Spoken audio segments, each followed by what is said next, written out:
Give me a sec. Oh, it does work. Awesome. Cool. Thank you all for coming here on a very early Friday morning. I know there's nothing else all of you would rather be doing on a Friday morning than just be here with all of us here at the school in this awesome lecture hall talking about the Constitution and why it matters.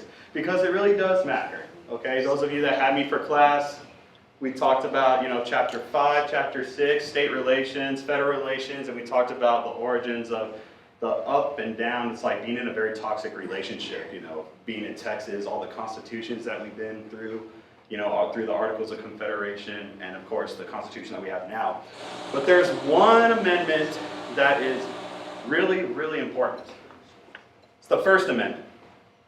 Everybody knows it as the freedom of speech, but it's a little bit deeper than that, okay? Because do I just have to be speaking to you like this in order for me to be communicating? To be expressing my First Amendment right? No. A lot of you are, some of you are on your phones right now. I'm sure you guys are checking your social media. That's a form of speech. Whenever you post a status or you do a poke, whatever it is. Do they still poke on Facebook? I don't even know. I win poke wars all the time. But there's a lot of different ways that you can interpret what speech is. So today we're going to talk about cancel culture and its effect into the digital world. So let's jump right into it. Who is this person on here? George Washington. George Washington. When was he president? 1700s. What number president was he, Trevor? First one. He was the first president. He was also an awesome general. We know him. This is taken from his farewell address, 1796. Basically, at this point, the guy's been through a lot.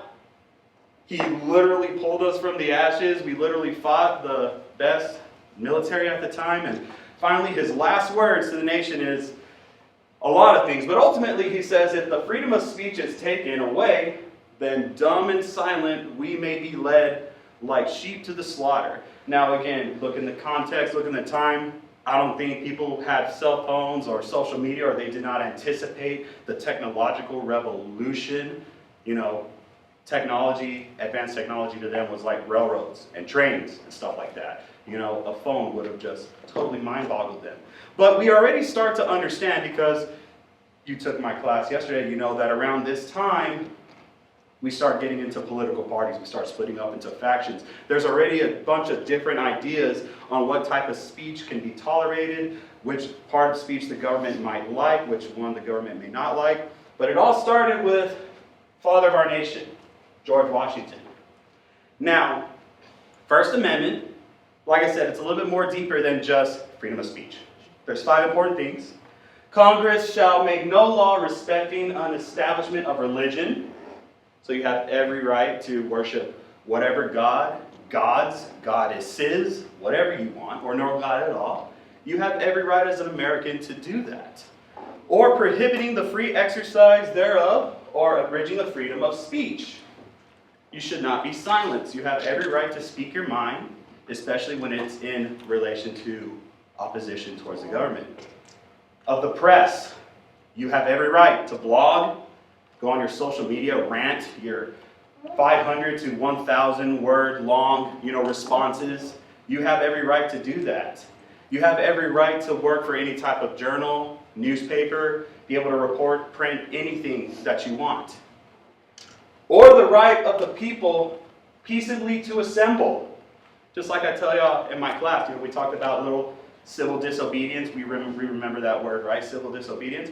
I mean, if y'all want, as students, there is nothing, like I told you in my class, there's nothing stopping y'all from just coming together and be like, yeah, we don't like you today, we're out. They could do that. People do it in unions all the time. You have the right to assemble as a body, as an entity, as a party or a movement. You have every right to do that. And the most important one, and to petition the government for redress of grievances. Basically, you know what I say. Basically, if you say the government sucks or this sucks, I don't like it, I can petition it, I can get thousands of signatures, and I can get people on my side. That's the First Amendment. But today, we're looking at cancel culture. What is cancel culture? Okay? Was it just automatically just created just because you had a couple Republicans or Democrats, tickling their beards or scratching their heads thinking, We need a sexier word to make the American people more frightened, because PC, political correctness, you know, that's so 2016. That's so pre-COVID, okay? Political correctness, yeah. Now it's all about cancel culture.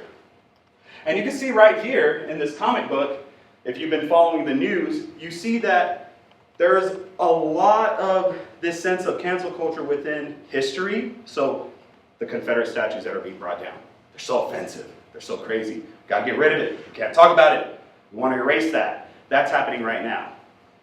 Art, music, we don't like those type of lyrics. It's too hard. Maybe you should rewrite them or leave. That's happening right now. If you work for any type of journal, a company, journal articles, if you write blogs, whatever for a company, we don't like that. It might be real, but we don't want to offend anybody. That's what we're talking about here with cancel culture. But deeper beyond just this type of communication, we're looking at censorship on the internet.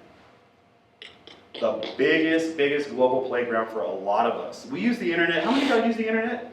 Every day? Like on a daily basis. All of us should. We all should, okay? Back in my day, I'm old enough to say back in my day now, I'm 30 years old. Back in my day, we used to use dial-up. You remember dial-up? Everybody remembers dial-up. You had to cut off your communication to the outside world in order to escape into the global space, cybersecurity, whatever realm. But what happened? Technology started to advance. Facebook started getting more popular. MySpace started to go down. The rise, you remember MySpace? Tom was my first friend. He was my only friend, okay? Those of y'all are too young to remember MySpace. It was the best. It was the best. Facebook messed it up. But anyway, we see the rise of Twitter. We see the rise of IG, Snapchat, and a bunch of others. As these started to get more popularized, we started to see more people become a part of them. They started to really communicate. Y'all know the Hong Kong protests? Try to think for a moment. There was a point in time where COVID did not happen, so think pre-fall 2019. Hong Kong protesters were protesting against the authoritarian Chinese government. Okay? It started on the internet.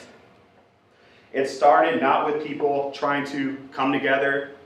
They had to do it in secret. They had to do it through the internet. So they're typing up blogs, they're sending chats, IMs, hashtags, little secret codes to basically try to express some type of distrust or disinterest or grievance with the government. Let's go. But beyond that, it's a little bit deeper because, like I said, cancel culture just wasn't this new sexy word that politicians created just to bring fear into your hearts. No, cancel culture has been around for almost 60 years. When it was first discussed, Habermasian, 1962, said cancel culture is situated within the concept of the public that assumes public discourse being within the realm of elites. Those of you that take my class, we know elites are basically people that are pretty up there that run the show. You got to please the elites or else you can have very severe political consequences, okay? But we're not talking about politics in this scenario. We're just talking about communication.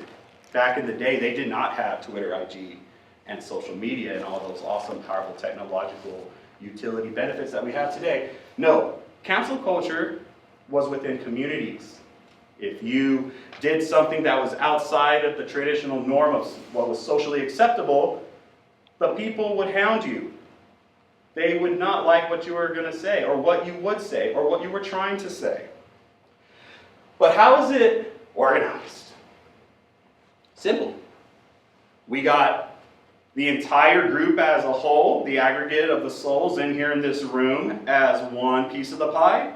But then there's one person, there's another person, 1, 2, 3, 4, 5, 6. Everyone has their own individual level of where they see individual ideological values, whether you're socially liberal, socially conservative, and vice versa. When we're all in a group together, the same thing.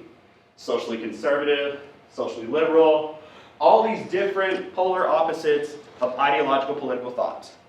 But see, they're not thinking politics at this point.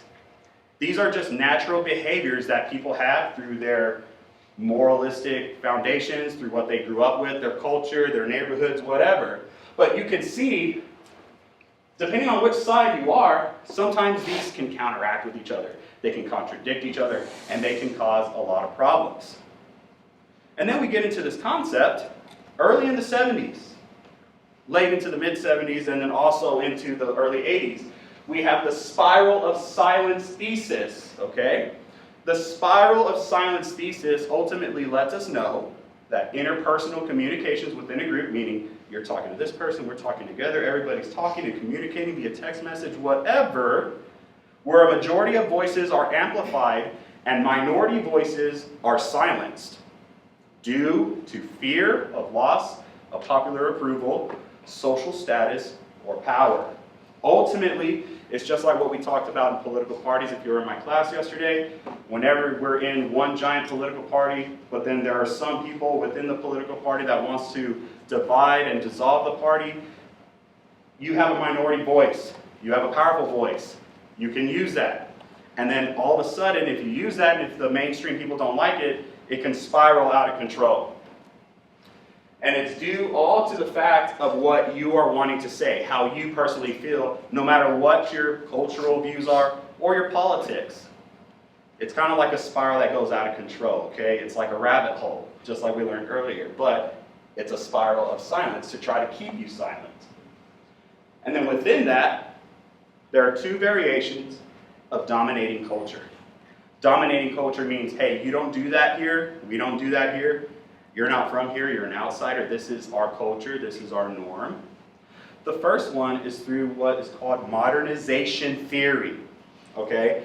So in studies, what we have found on this issue of cancel culture, again, this is just the concept, the dominant culture generally that we see in poorer societies, poorer neighborhoods across the country, there are deep social roots of conservatism, ideologically speaking.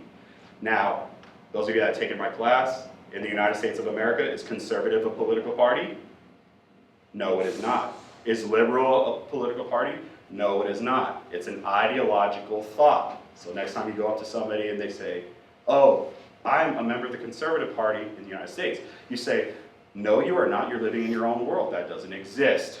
Okay? But we're only looking at ideological thoughts within these little small poor neighborhoods. And ultimately what happens, they have these deep-rooted conservative values, these morals based on religion, sexual, social norms, meaning I can, have sex with one person only, and that person has to be the opposite sex, or it can be the same sex, or I can have more than one person, whatever it is. These people have a strict set of norms that they abide by.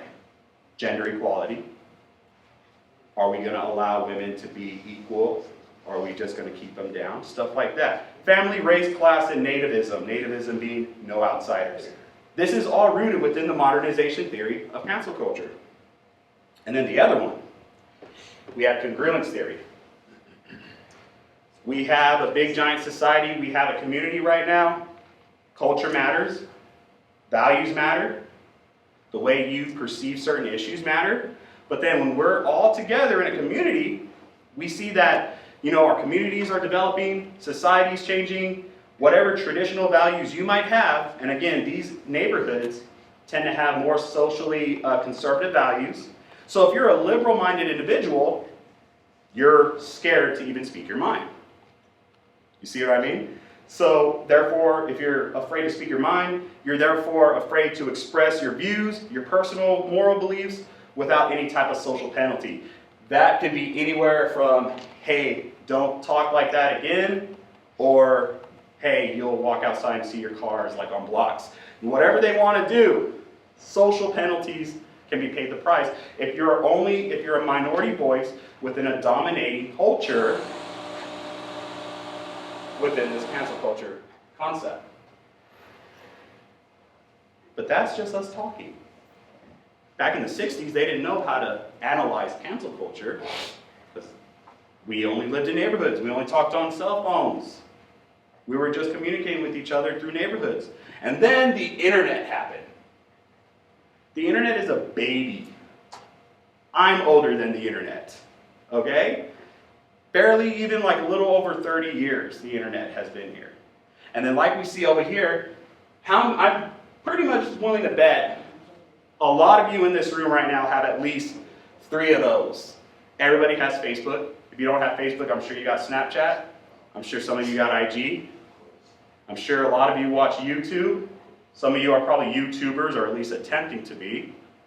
And then also we got Twitch, attempting to be. You're still technically a YouTuber if you're attempting to be one in my book. But then we have all these different things. We got internet browsers, places where you can search and express your views and opinions now. You know, if you have Facebook, and if you were on Facebook during the time of COVID, you notice there was a lot of memes that were posted. There were a lot of instances where people were speaking their mind, whether or not it be true or false. You would see this type of message that would come on Facebook. Independent fact checkers are checking to see if what you are posting, whether it be a silly political cartoon meme or you going on a rant, you would see some of these. And this is just an example of kind of what we were talking about when we discussed, silencing or censoring of speech. Is the hypothetical. If, Facebook existed in 1776, Paul Revere is going out, posting on Facebook saying the British are coming, and then Facebook said, not all the British are coming, just the British Army. So that's only half true.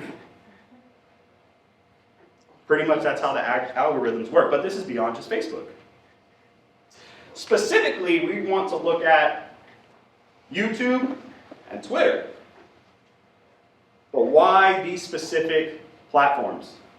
The way the algorithms are set on YouTube, if you're like a YouTuber, you're trying to punch out videos. If you're on Twitch, you're trying to stream, you're trying to get the algorithm so you can get as many followers or whatever, you got Twitter or whatever. The way the algorithms are set up, it is set up in such a way that groups are not just limited by their neighborhoods anymore. They're not just limited by, definitely not limited by partisanship. They're definitely not limited by left or right ideological stances. But they have the whole entire world of cyberspace to get along with each other and to find people who agree with them mostly. The thing that happens is whenever you start to get into like these Facebook groups, you start to get in these little Twitter groups, you're getting a lot of followers. A lot of people that get a lot of followers tend to mostly follow this individual because they tend to believe in some of the same things. And this creates another network of what we call a network framing, which is that if anybody goes to Twitter and says something offensive, all those people just hashtag them and they lose like 20,000 followers overnight. Just on the way that these platforms are set up. How many of y'all have Twitter? 1, 2, a few of you? Okay, I'm trying to get one. I still don't understand it, but I'm getting there. I'm going to try to do it. But yeah, why is it that Twitter is so unique for this type of cancel culture? Why is it so unique? There was a study that was done in 2020 that said, again, we're looking at algorithms, we're looking at the programming that Twitter uses.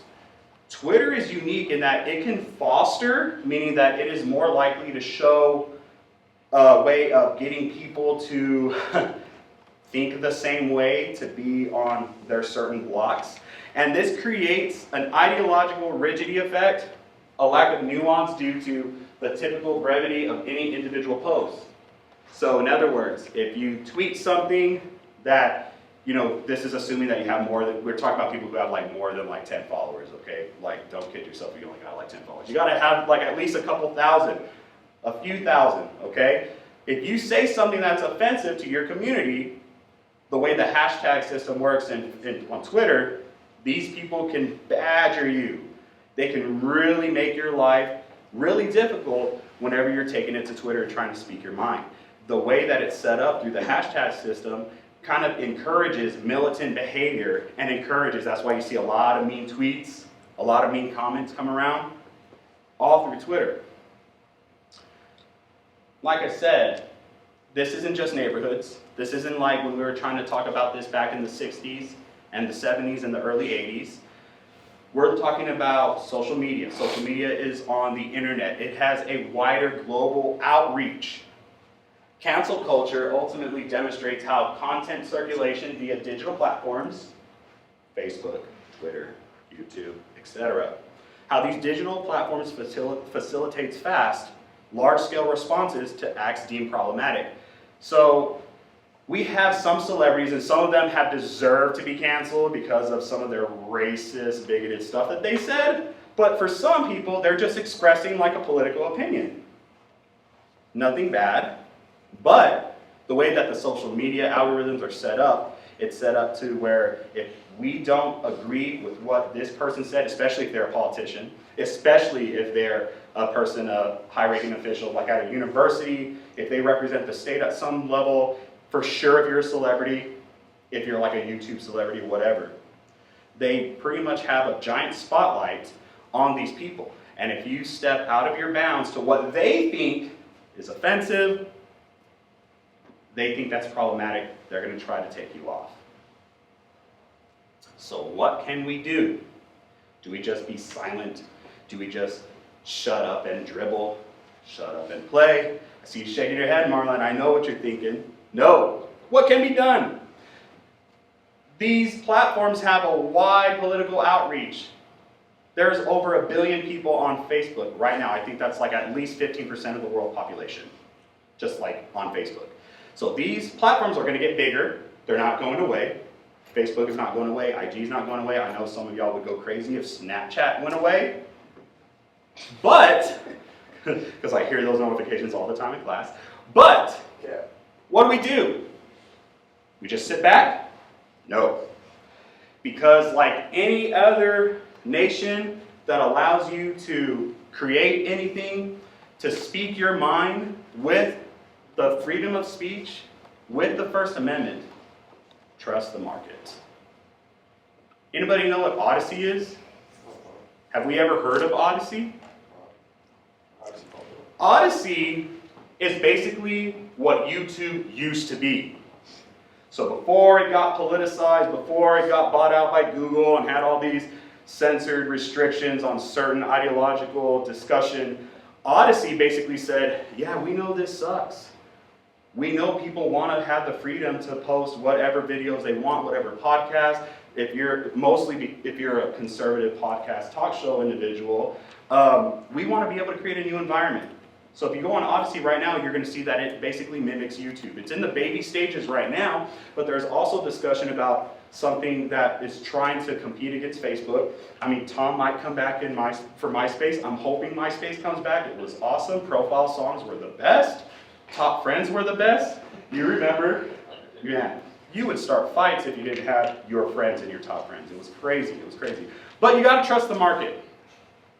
The political climate is changing, and those of you that took class with me yesterday, when we talked about political parties, we know we're in the 6th party system right now.